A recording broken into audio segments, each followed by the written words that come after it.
Welcome to Politics Done Right. I am your host, Egberto Willies. This is a progressive program that will take the mystery out of politics. This is the program that will encourage you to make sure government becomes we the people. Whether you are liberal, progressive, conservative, or otherwise, you get to air your point of view. We are an independent media outlet that, unlike mainstream media beholden to corporations, we only owe allegiance to you. Remember, you can also send me a tweet at EGBERTOWILLIES. That is at Egberto Willies. Let us engage. It is Politics Done Right. Well, folks, welcome to one more edition of Politics Done Right. I'm Egberto Willies, your host. Thank you so kind for being a part of the show. We are going to have a great show for you as usual. Welcome aboard, Yvette Avery Herod from Atlanta, Georgia. AVQ from Brooklyn, New York. You're in late, senor. You're in late. Joe from Los Angeles, California. Eric from Kingwood, Atascocita. Paul Fleming from Powder Springs, Georgia. Kathy Barbaro, how you doing today? I missed the first few dozen on Substack, as I mention all the time. Is TikTok live China Trojan horse? Do they get paid for America dysfunction of given on this app? Look, TikTok is what it is, right? My only concern with TikTok is what actually gets censored. I've been watching, and so far, not a whole lot of censorship that I expect to be there. I think Joanne Reed just came out and said she tried posting some stuff about Trump and somehow it didn't get posted. I'll do my own test on that to see if anything here gets held back. Harry Denson from Missouri City, Texas, welcome aboard. So yeah, how's it going, guys? I trust all is well. While we gather more people around, it seems like Brother Rudnan has some videos. Let's go ahead and see what we're talking about here. You said 4, but I see 5. What are you talking about? 4 shorts and 1 long. Which is a short? Which is a long one? 1, 2, 3, 4, or 5? Anyhow, folks, thank you for being here. What are we going to cover today? I'm going to play 2 things actually. I didn't cue them up. I'm going to play what I did with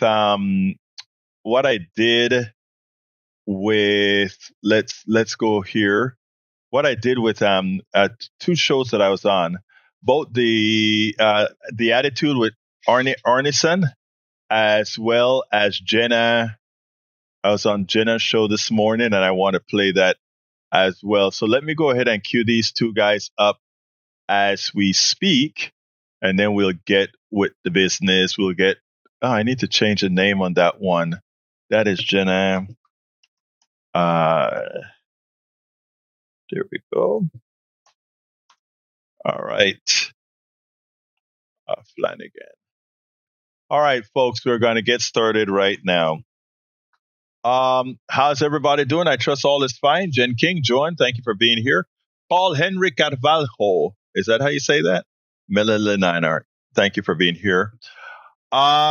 Let's see what else have we got here. The New York Times investigated 346 people who donated at least $250,000 to Trump since he got elected and found that more than half of them, 197, have received pardons, jobs, government contracts, special treatment, or favors. It's a corrupt government, but something that we knew, a very, very corrupt government. Putting all of this back together is not going to be easy. It's not going to be easy putting this all back together because this guy has so destroyed our government, faith in our government, it's going to be a mess trying to put this back together, but it's something that we're going to have to do. All right, let's go ahead and try I'm going to try with the first one from Mr. Radnan, and hopefully that's not the long one. Well, let me see first of all. That one looks like it may not be. All right, so you want to cover the Epstein files. I'm not really keen on the Epstein files, but I'll play that one for you, Mr. Rudnan. And the reason I'm not keen on it, I'd rather somebody else cover that. There's so much other stuff that materially affects people's lives. But let's go ahead and not don't want to disparage what has happened to those ladies. First of all, let me make that very clear. So I need to go ahead and, but let me go ahead and play it. I don't know what it says, Rudden. I hope you're not, you got it right, my brother. Let's go ahead and play that. All right. What's going on here? Hold on. Apparently, that should be playing just fine. Let's try it again. Law provisions protecting attorney-client privilege. Todd Blanche is asserting that some of the redactions in the Epstein files that we've seen before are based on common law provisions protecting attorney-client privilege and the like. Let's be clear about something. Common law is real law, according to our Constitution, according to the American justice system, according to the rule of law. However, if something is not unconstitutional, then a statute can supersede common law, and often does. Common law is the law that develops over time, basically by interpreting the gaps in law. There are some things that are, red leather laws that have been established by the common law. But common law is basically what Republicans sometimes cry about as judicial activism. If you didn't understand how things work, common law is law that is developed over time by the courts, and anything that is a common law, including various privileges and stuff, can be and was, in this case, overridden by a congressional act creating a statute that changes the law. There's nothing in that statute that gives them permission to make those privilege assertions. So the Department of Justice under Trump's leadership is hiding things, and we need to know exactly what they're hiding, and eventually the truth will come out. So yep, eventually the truth will come out. And here's the second one from Brednen, and then I'm going to go into the program. Here we go. Listen, I don't approve of all of the tactics ICE is using, but what else are we supposed to do? Respecting human rights could be a good start. We've never had this many immigrants in the U.S. It's a takeover. We need to protect our culture. Okay, first of all, I've told you white is not a culture. And no, immigrants make up roughly 14% of the population. That's the same share as it was 100 years ago during the age of mass migration. Whatever. You never want to accept the fact that they will not assimilate. They come to our country. They don't even speak our language. They stick to their own groups. They make their own neighborhoods. So immigrants today, and especially their kids, assimilate at the same rate as they always have. You move to a completely different culture, it takes more than a minute to adapt. And over time, a lot of the families move out of the immigrant neighborhoods, marry U.S.-born spouses, and their children become fully integrated into U.S. society. Okay, well, you can't ignore the fact that they are a huge drain on the public health system, and they're taking jobs from Americans. Fox News does love to say that, but it's not true. Public health costs for immigrants are proportionally lower than for American-born citizens. So no, they're not overloading the public health system. And all those jobs you say undocumented immigrants are stealing, those are jobs U.S.-born workers are avoiding. Companies struggle to fill them. So those immigrants are holding entire industries together, not stealing jobs. This is ridiculous. You're defending people who aren't even here legally and are way more likely to commit crimes, violent crimes. No. Your chosen media loves to highlight those stories, but it doesn't make them more prevalent. Immigrants are less likely than those born in the U.S. to be arrested or incarcerated. True in the past, true today. Well, most of America disagrees with you. The American public has never been more supportive of immigration than they are today. You are in the minority. You just can't tell because you guys don't shut up long enough to listen. So, listen, I don't approve of... Michael, if there is one that I so love, it is that one. That was excellent. And the way it was presented, excellent. Bookmark that one, guys. Bookmark that one and give it to your cousins. Anyway, Aline Funicillo, welcome welcome aboard. Leslie Nichols, Charlie. Margaret Ryan from Washington is here. Just facts do not work. You're absolutely right about that. But you know what's good about that? That enumerates a list of things that they're saying. It gives a starting point to go check it out. Lana Foley, welcome aboard. All right, folks. Bruce Pollard. How you doing, Bruce? No, you got into Substack, I guess, too early for me to give you a shout out. But thank you for being here, my dear friend. Leave the Bearcat, leave Jamie Jameson out of it. I know what you're talking about, Mr. Bearcat. My slip from last week, right? All right. Let the new welcome aboard. Anyway, I was on the New York station this morning, and I want to go ahead and play what we did on that this morning, and then we'll take it on the other side. Here we go. Already, I've secured a record-breaking $18 trillion of investment into the United States, which means jobs, wage increases, growth, factory openings, and far greater national security. Much of this success has been accomplished by tariffs. My favorite word, tariffs, which for many decades have been used successfully by other countries against us, but not anymore.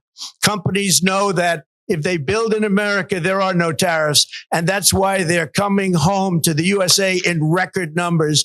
They're building factories and plants at levels we haven't seen. AI, automobiles. We're doing what nobody thought was even possible, not even remotely possible. There has never, frankly, been anything like it. 1 year ago, our country was dead. We were absolutely dead. Our country was ready to fail. Totally failed. Now we're the hottest country anywhere in the world. And that's said by every single leader that I've spoken to over the last 5 months. Next year, you will also see the results of the largest tax cuts in American history that were really accomplished through our great, big, beautiful bill, perhaps the most sweeping legislation ever passed in Congress. We wrapped 12 different bills up into one beautiful bill. That includes no tax on tips, no tax on overtime, and no tax on Social Security for our great seniors. Under these cuts, many families will be saving between $11,000 and $20,000 a year. And next spring is projected to be the largest tax refund season of all time. Because of tariffs, along with the just passed one big, beautiful bill, tonight I am also proud to announce that more than 1,450,000, think of this, 1,450,000 military service members will receive a special, we call Warrior Dividend before Christmas, a Warrior Dividend. In honor of our nation's founding in 1776, we are sending every soldier $1,776. Think of that. And the checks are already on the way. All right. That was 2.5 minutes of President Trump's primetime address from the diplomatic room of the White House on Wednesday. Now, the rapid-fire 18-minute speech was a departure from the president's typical relaxed delivery. Though the speech was praised in public by most mainstream Republicans, many griped off the record about its effectiveness, with one member of Trump's first administration telling Politico, quote, "The execution was abysmal." So here to discuss the major political developments of the week, including the latest on healthcare and the deepening conflict in Venezuela, is our regular panel. We are joined by Egberto Willies, host of KPFT's Politics Done Right, political reporter and former intelligence officer in the Army, the war in Afghanistan, Laura Jadid, and Washington, D.C. correspondent Dave Leventhal. Welcome to all of you. Thank you for having to be with you. Thank you for having us. Absolutely. So, Egberto, I want to start with you. I mean, first off, I feel like the question many Americans are probably wondering is what exactly it is that makes a country, quote unquote, hot. But what was, I guess, your take on the goals from Wednesday's primetime address? I have no idea why he did it. I mean, it makes no sense for him to do it because his people that would believe that speech are already with him. And what he has done with that speech is codified in other people's mind that he is, in fact, a bona fide liar. It's like he's looking at them and saying, your eyes aren't seeing what they're really seeing. Everybody's seeing these things. And if you're not a Trump sycophant, you already know that he's lying, and he's just putting that in concrete now. Now, when he talks about the hottest country, which is your question, Jenna, what does the hottest country mean? It's in his imagination. the rest of the world, anybody who reads a newspaper from any of the Central American countries or the European countries, realize that the rest of the world is moving away from America.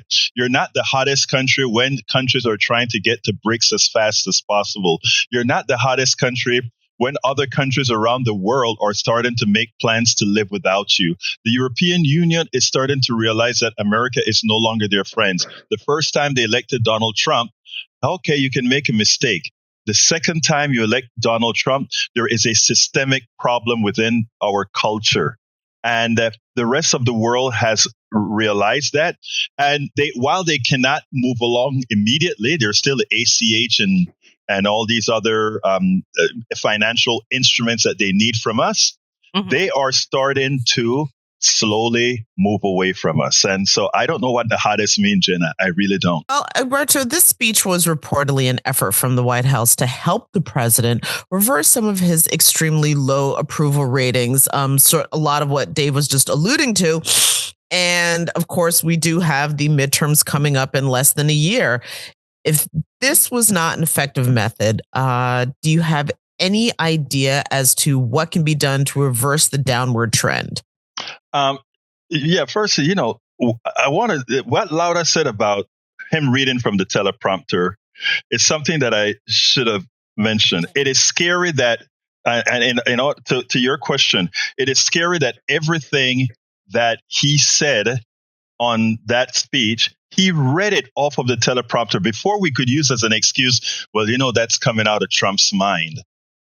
But remember, he read the teleprompter, which means he had an entire organization behind a speech that misleads, a speech that lies.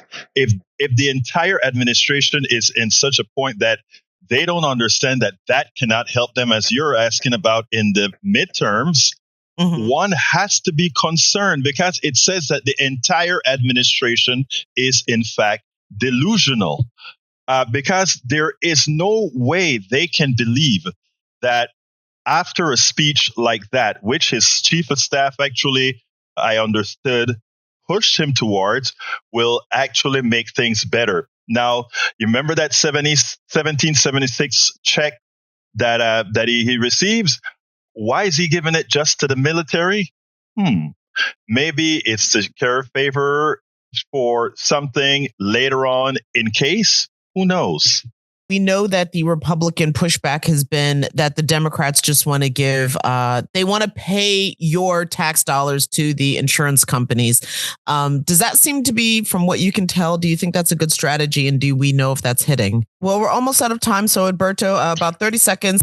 Let me tell you, I think this gives a great opportunity with the election, the midterms coming up and primaries coming up.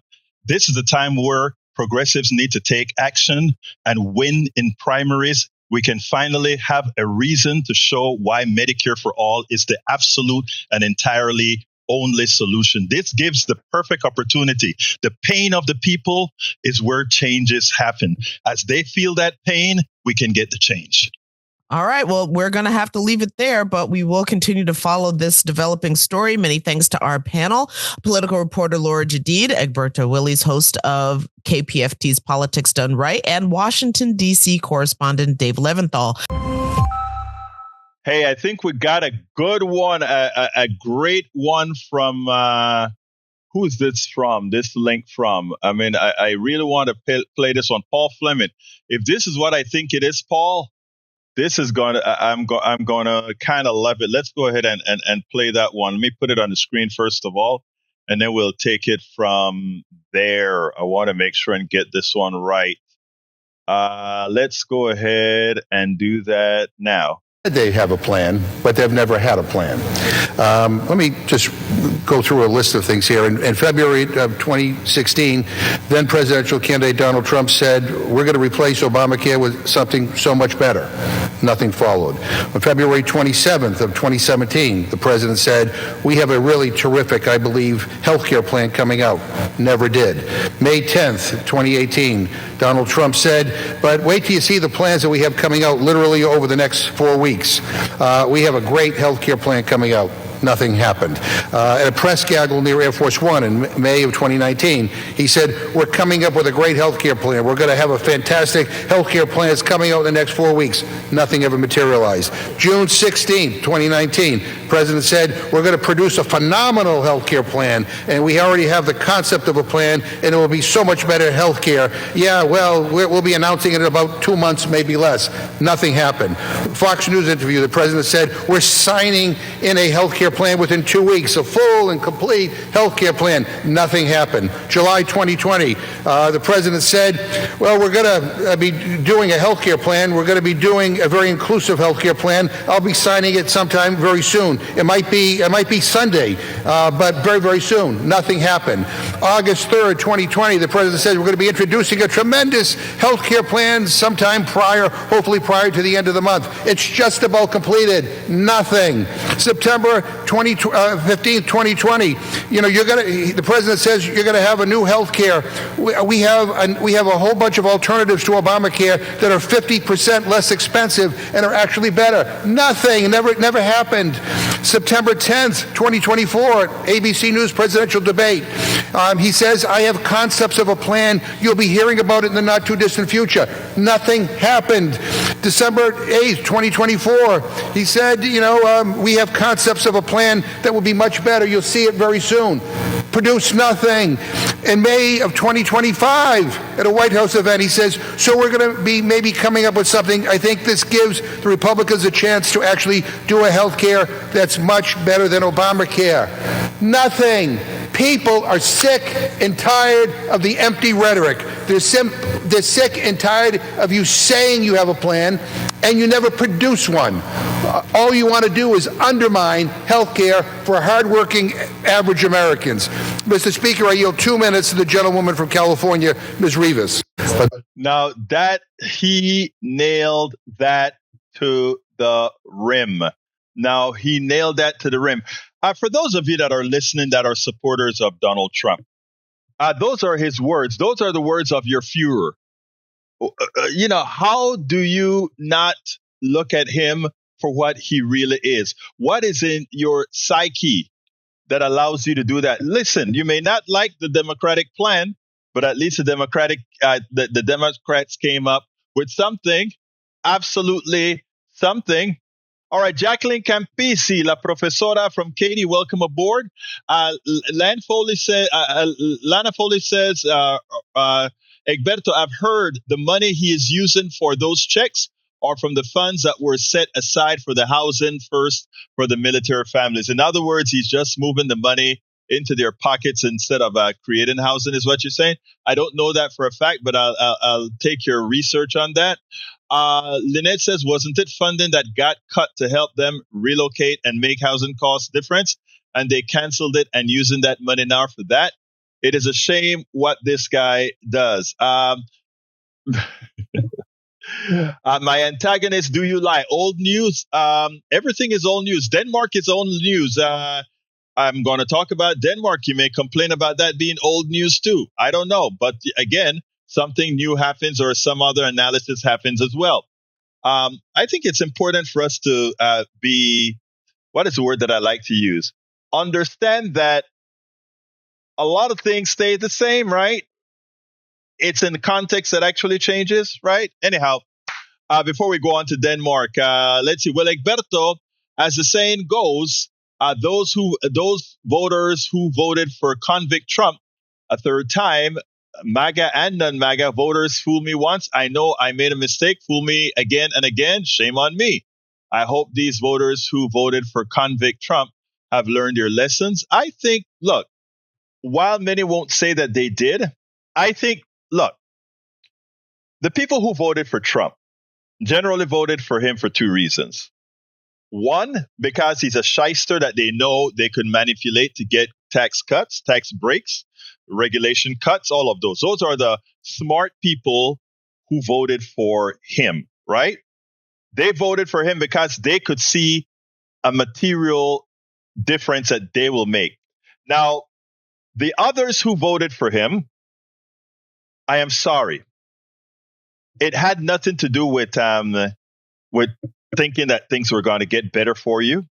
Because the reality is nothing that he has ever done has been economically advantageous for the middle class, neither in his first term nor the beginning of his second term. Every single thing that he did for the middle class was a facade, because as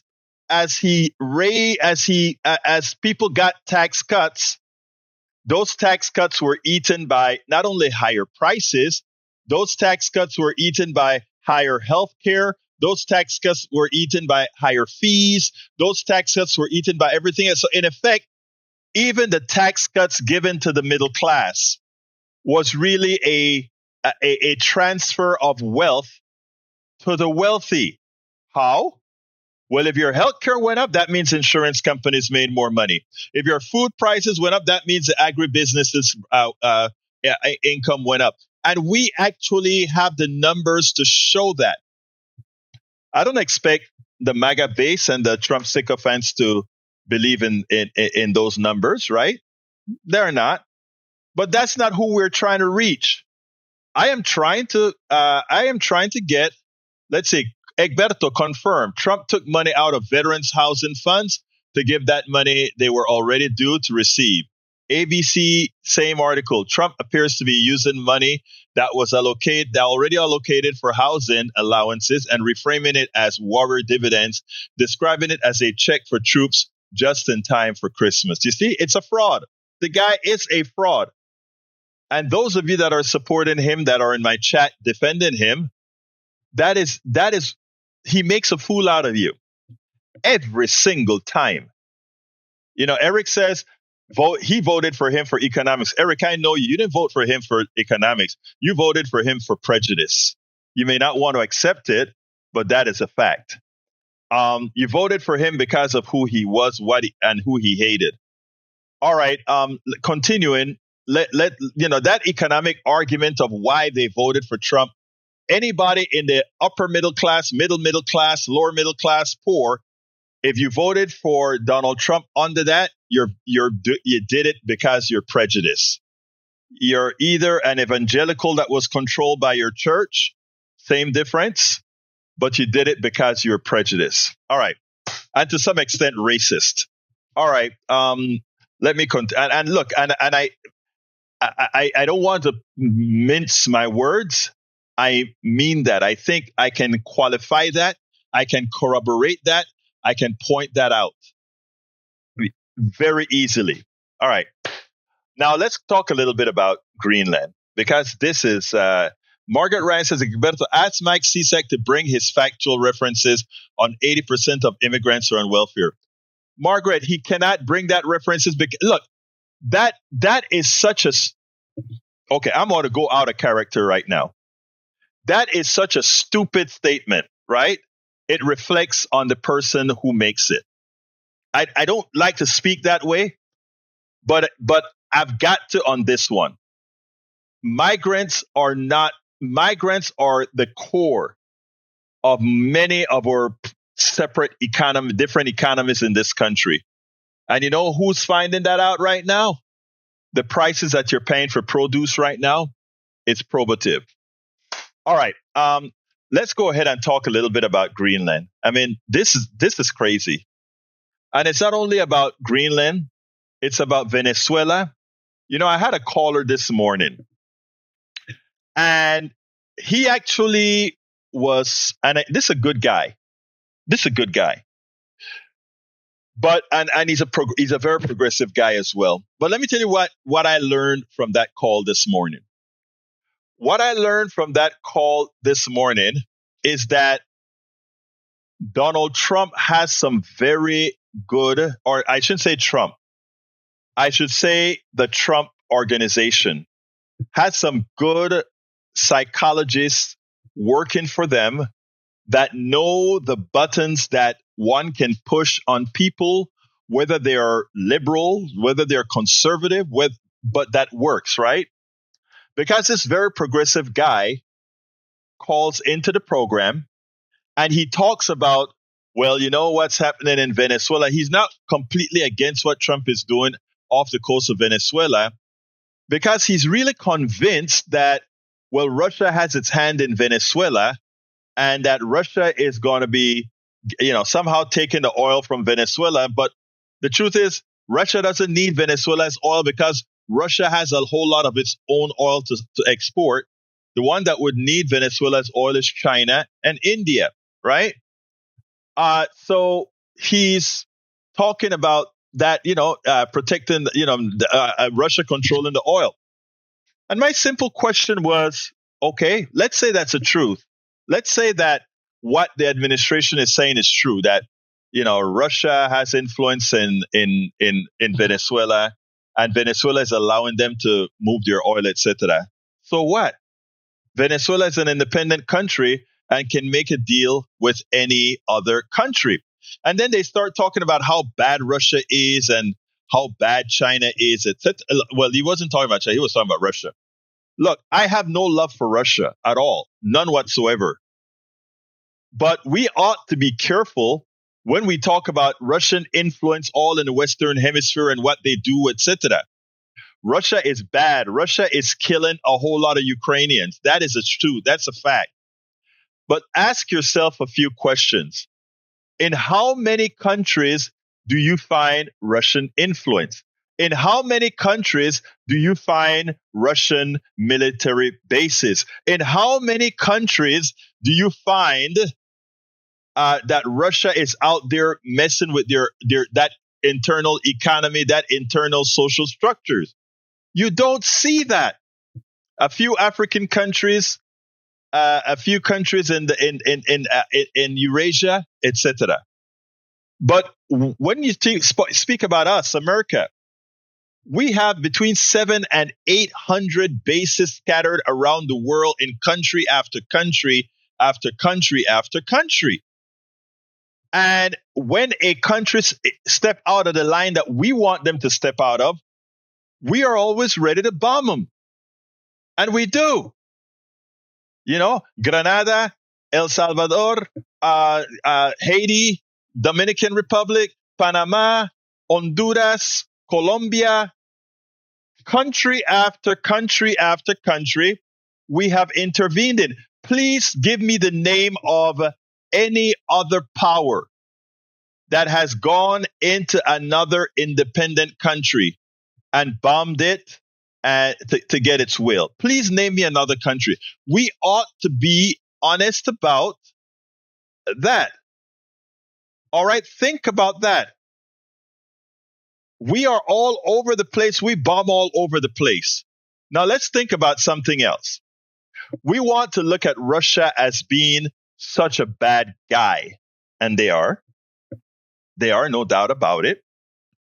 They are murdering Ukrainians with the bombs that they're indiscriminately sending with drones into Ukraine, Lviv, Kiev, and these other towns. Yes, they're doing that. But you know what they're not doing? They are not carpet bombing these places, right? So if we call what they're doing, and I think what they're doing is evil, if we call what they're doing evil, right? Then what do we call what Israel is doing with our bombs in Gaza, where they're flattening the entire country? How comes we can't grasp calling that evil and genocidal when it's so easy for us to call what Russia is doing, which is occurring on a much smaller scale than Gaza, evil? I want you guys to think about that. I want you guys to think about how we are hoodwinked by our own media. When we don't look at things logically, when we don't look at things from a point of view of being clear-eyed, it is so easy for us to build a fallacy around who we are and what we are not to do. I mean, it is so easy. So I want you to be cognizant about that. Now, look, now we want to tell Venezuela what to do with its oil. We want to take Venezuela's oil. Okay? Now Greenland, we know, has a lot of rare earths and other minerals. Suddenly, we have an interest in Greenland, and we don't want to negotiate with Denmark, and which Greenland is a protectorate of Denmark. We don't want to negotiate with them about, well, if we want to get some of their rare earths and develop it, we need to sign treaties with whoever is controlling Denmark, But no. We decide we want to take Denmark. It's almost like Russia finding a new form of bananas that only grow in Puerto Rico and says, well, Puerto Rico is not really an American state. It's really a commonwealth, kind of a pseudo state, kind of pseudo relationship. Let's talk to the Puerto Ricans and see if the Puerto Ricans want to leave their alliance with the United States and become Russians or becomes Danish. Suppose Denmark did that, right? Denmark sends a lot of its warships over to Puerto Rico and say, hey, Puerto Rico, what we'd like to do is establish a relationship. And do you guys want to be a part of Denmark? Do you want to be a part of Denmark? This is some 1945 1930 something invasion crap, man. And we don't see it because, as it turns out, we are hoodwinked in our minds, and our mainstream media don't educate us as they should. They should be the third estate. They should be calling out Donald Trump on Venezuela.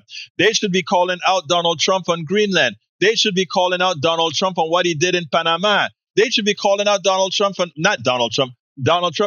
the United States government on all these issues. But do they? Of course not. Because again, the mainstream media is controlled by our plutocracy who decides what's going to be done. All right. So you cannot annex other countries. Greenland, Denmark, furious at Trump special envoy. I want to point this out. It says the leader of Denmark and Greenland have rejected President Donald Trump's plans to take control of the latter country very clearly before, said Danish Prime Minister Mette Frederiksen and Greenlandic Premier Jens Frederik Nielsen on Monday. But they were forced to make their resolve even more explicit after the U.S. leader appointed a new special envoy to the autonomous Arctic island territory. National borders and the sovereignty of states are rooted in international law, said Frederiksen and Nielsen in joint statement Monday. You cannot annex other countries. Greenland belongs to the Greenlanders, and the U.S. should not take over Greenland. We expect respect for our common territorial integrity. I mean, come on. The two leaders spoke out after Trump announced his appointment of Republican Louisiana Governor Alondre as envoy to Greenland, with both men referencing plans to take control of the country of 57,000 people, which is a part of the Danish kingdom. Jeff understands how essential Greenland is to our national security and will strongly advance our country's interest for safety, security, and survival of our allies and indeed the world, said President Sunday evening. Wait a minute. Shouldn't Denmark be saying that? We want to protect our territorial. Shouldn't Denmark be the one saying that? Landry replied, it's an honor to serve you in this volunteer position to make Greenland a part of the U.S.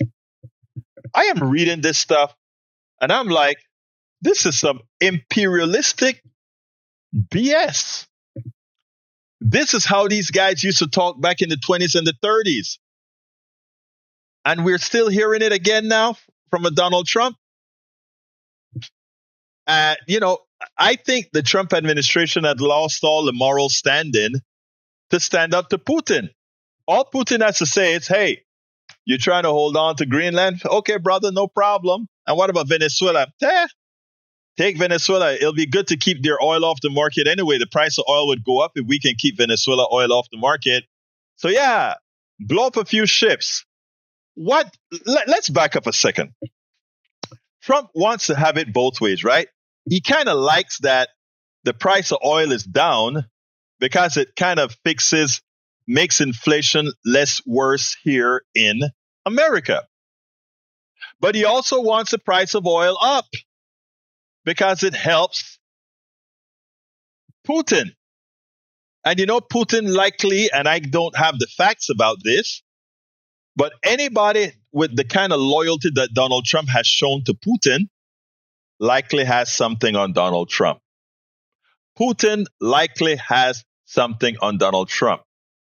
Okay? So, my hunch is he does want the price of oil to go up. He probably wants the price of oil to go up because that means more profit for Putin. More profit for Putin. We can get more deals between Trump and Putin. All right. While joining Fredrickson forcefully rejecting any plans for an annexation of Greenland, Nielsen also dismissed Landry's new role in another statement. It may sound big, said Nielsen of the Trump administration's latest overtures, but it changes nothing for us at home. We decide our future ourselves. Trump has pushed for a takeover of Greenland since the first term in the White House, and he has ramped up his efforts this year since returning to office. In August, Danish Foreign Minister Lars Løkke Rasmussen summoned Mark Stroh, the U.S. charge d'affaires, in Denmark after the country's public broadcaster reported that the Trump administration had launched a covert influence campaign to sow discord between Denmark and Greenland. See, that's the magic, right? What they don't realize is while Americans are very wedded to social media and the influence on social media is huge, other countries are not, they're influenced by social media as well. But other countries are not so influenced that they actually go bat, crazy. It's not that way overseas. And how do we know that? Early this year, Poland showed that 85% of Greenlanders oppose joining the U.S. Hundreds of people protested in Greenland's capital, Nuuk, in March ahead of Vice President J.D. Vance's visit to the country. He had to head it out of Dodge, man. Greenlandic photographer Orla Jolson said Monday that should Landry come to the country, he will be welcomed by a massive demonstration, larger than the one held back in March this year.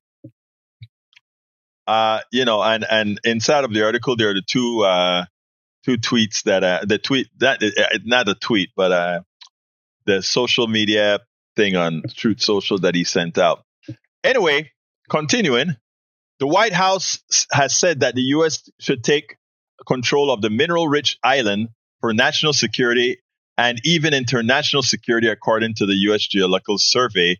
The Arctic holds 13% of undiscovered oil resources and 30% of undiscovered gas. The climate emergency and the melting ice has also expanded the use of Northern Ocean for trade shipping routes, and controlling Greenland would give the U.S. a greater claim to the region.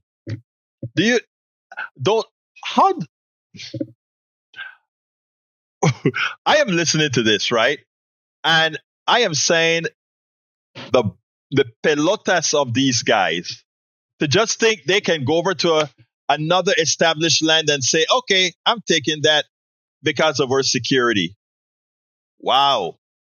No wonder Israel believes it can do as it does without us doing anything, because Israel is not doing anything to Gaza that we haven't done over and over and over again. Panama. I've spoken to you guys about the uninhibited killing of Panamanians, just bombing them to smithereens, bombing them into body parts. My compatriots. Bombing into, so why should Israel think there's anything wrong with what they do with people they consider subhuman, Panamanian subhumans? We can blow them out, which is what they did. And they even blew up some they didn't have to blow up. I wonder why. Colón, Chorrillo, again, we have to really, folks, understand what's going on here. Look, let me just say this. I am positive. Let me just say this. I'm positive because there are more of us than them. And you'll hear me say this all the time, and I'll continue to repeat it for all the new people that are coming. Okay? But I think Trump gave us a chance to take a scab off and not see an infection, just an infection, but see an infection with nasty, cruddy, dirty worms doing the best they can to increase that infection, to keep it going. I look at Miller, his assistant or his deputy chief of staff. Miller and those guys represent those worms that are eating around that cancer, infecting it even further. That infection. The whole administration is an infection. The billionaires that are part of that administration are that coalescing with that administration, that is rubbing shoulders with that administration, are the infected remnants of that administration. And that is how we must see it. We must see that it is all an infection. As Margaret Ryan would say, they call it sepsis. I agree. Sepsis is when the infection has actually gotten into the bloodstream, and as such, it carries the infection throughout the entire body. Very, very good point, Margaret Ryan. You nailed it. You nailed it. Okay. Michael says, actually, that might not be the best source. They are considered mixed despite no failed fact check. Who are we talking about? That must have been some other issue there. But anyway, I have one. Do I have time for that video? I don't have time for the Arne Arneson video. You can listen to the Arne Arneson video another time. But I also did an interview with, I was on a panel with Arne Arneson, and we had a good interaction. Let's see what else have we got here that's worth mentioning. Oh, you were talking to Lee. No problem, my brother. All right, let me play another one of Radnin's videos because I don't have enough time to play the last video. Hi, Angie Decadence. I love that name, man. Angie Decadence. Bobby K says politics in today's age make you want to puke. It's not just the politicians; it's the fact Americans ever voted for them. Bobby, let me say this, right? There are a lot of times I want to call people dirty names. They're so stupid. How could they do that? How that? And I have to watch myself, right? Because at one time in my life, I also had stupid beliefs, evil beliefs. I did wrong. And why did I do that? Was that my fault that I did wrong? It is ultimately my fault, but it's because of how I was reared. It's because of my environment. It's because of my inputs. It's because of the inputs that I received. And that made a material change to one's psyche, one's mind. As I grew older, one of the things that I'm very proud of is that in my maturity, I've developed the skill of listening and also changing. But you got to make your point for me to change, right?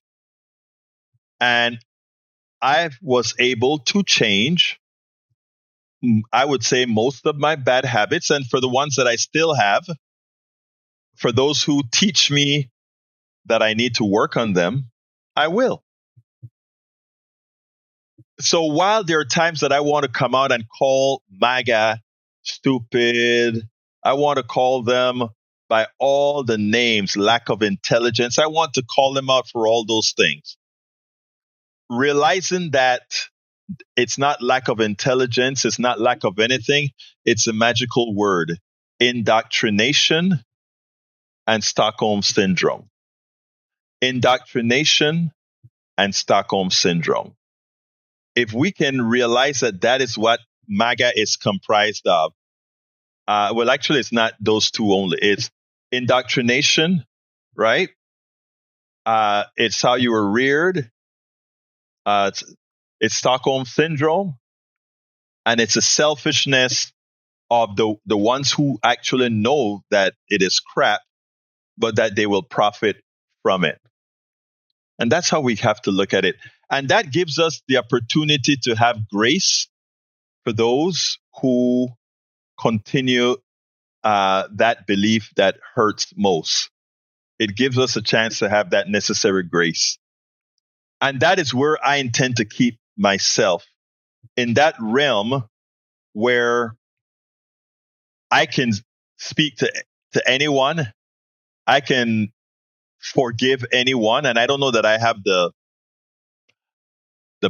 power to really forgive, but forgive in my mind at least the others that are doing these things. And I think that is where we have to go. I think until we get there, right? Until we get there, no change is going to make, but we have to do something to get there. And I hope for those of you who listen to my show, both live and on podcast and elsewhere, that you see that is where I think we have to go, because we need everybody. Lynette says, it is definitely a different worldview. I love when they wear T-shirts and hats. I love to ask them about their support. You know, it's amazing because I went out to lunch with two of us with a MAGA guy that was happy to wear his hat. And you know what was so funny? We are here in Houston, and just watching the scorn with which the people looked at that guy, it was like, huh. And I was right here in Houston, and not to overly.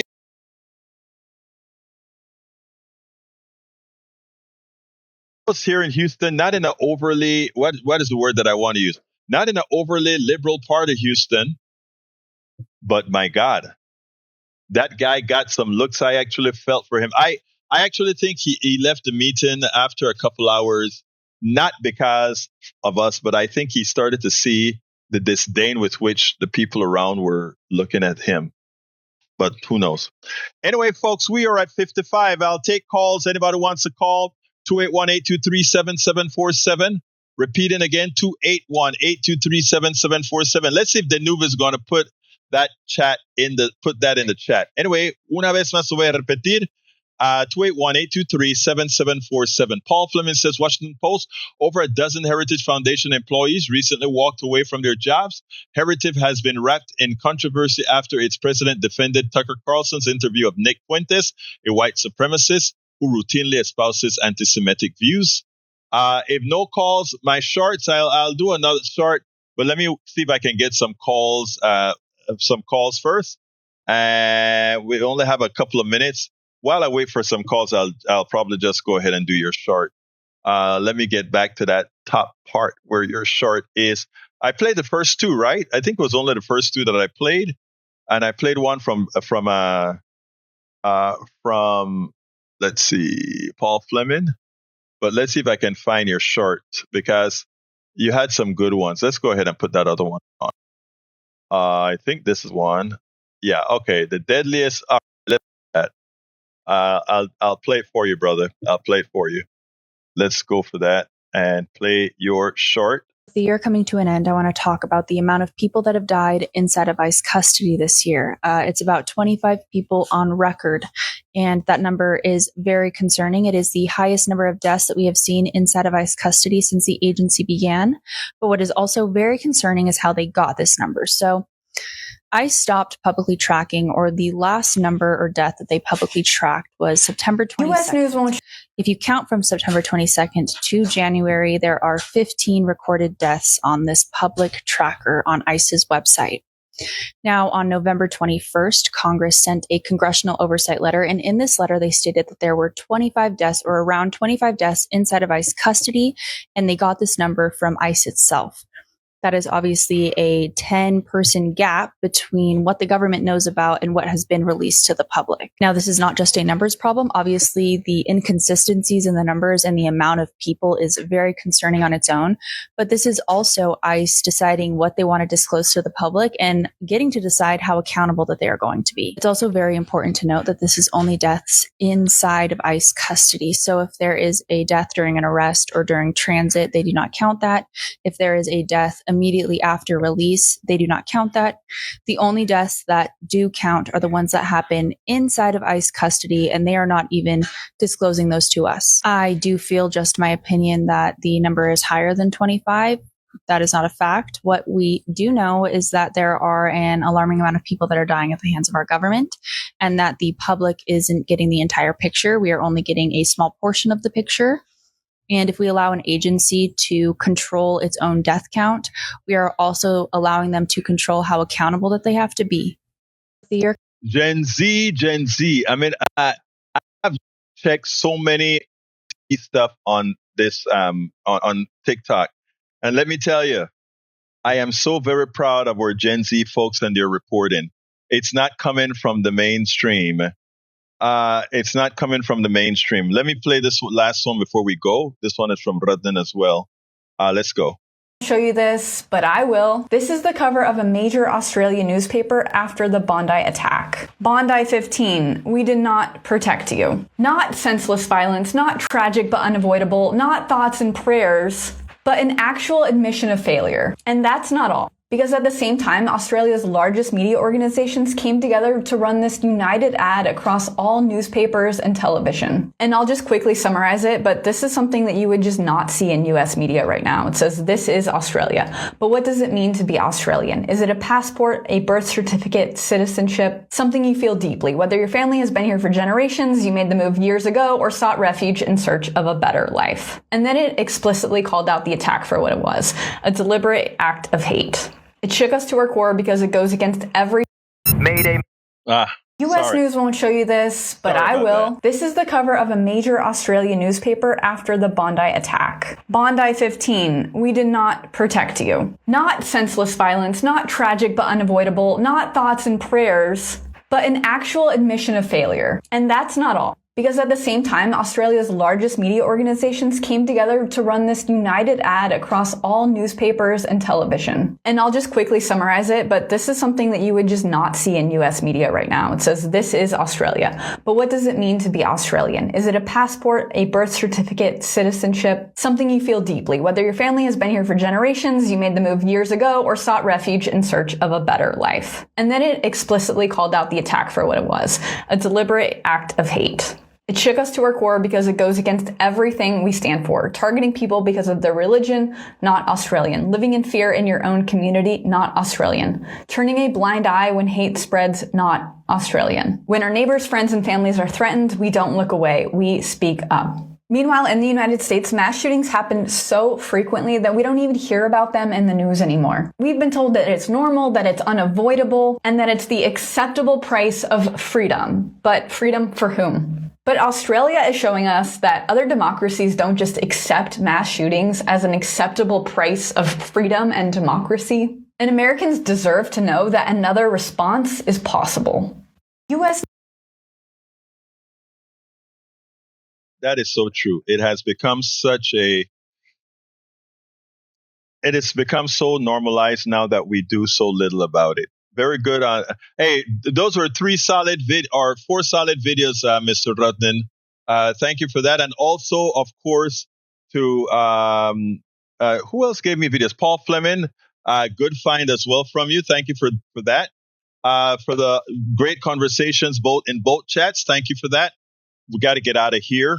Please remember, support the program however you can. Please go to politicsandright.com/newsletter, politicsandright.com newsletter. Please consider becoming a paid subscriber of our newsletter. That subsidizes everything that we do. And if you want to know about everything that we do, you can actually, maybe I should sometime I'll give you the about section. But if you want to know a whole lot about the different areas that we're in, please visit, I think it's Egberto, Well, let me just go there. I have several different references to it, so let me just do it here real quick. Just visit our links page, and that'll take you to all the different platforms that we are on. Anyway, folks, I got to get out of here. Angie Decadent says, thanks, Egberto, and happy holidays. We are going to be on live tomorrow morning as well, and tomorrow afternoon as well. And for the days that we do record, we'll have a lot of new material on KPFT that from interviews. Some of them would be interviews that many of you have seen here on the live off and on. But for the people that are listening on KPFT, it will be a first time for most of them. But we'll have new stuff for you as well. Anyhow, folks, please become paid subscribers. That's how we get supported here. We cannot do this without you. I want to thank you all for your eyeballs. I want to thank you all for your ears. My name is Egberto Willies. Love you all. My name is Egberto Willies. It's Politics Done Right. And you guys know how I end this baby. I am what? Out. All of our country's problems, from polarization to ignorance on domestic and international issues to a complete misunderstanding of our economic and healthcare systems, are a direct result of a derelict mainstream media that too often bend over backwards to support corporate or bought politicians' wants as opposed to the people's needs for real information to make their lives better. Independent media is the only solution to inform truthfully and factually. Why? Because our loyalties are to you, the ones who fund us with small dollar contributions and subscriptions. Please consider supporting our independent media platforms by subscribing to our Egberto Off the Record newsletter at politicsdoneright.com/newsletter. Again, that is politicsdoneright.com/newsletter. It's an investment that pays incalculable dividends.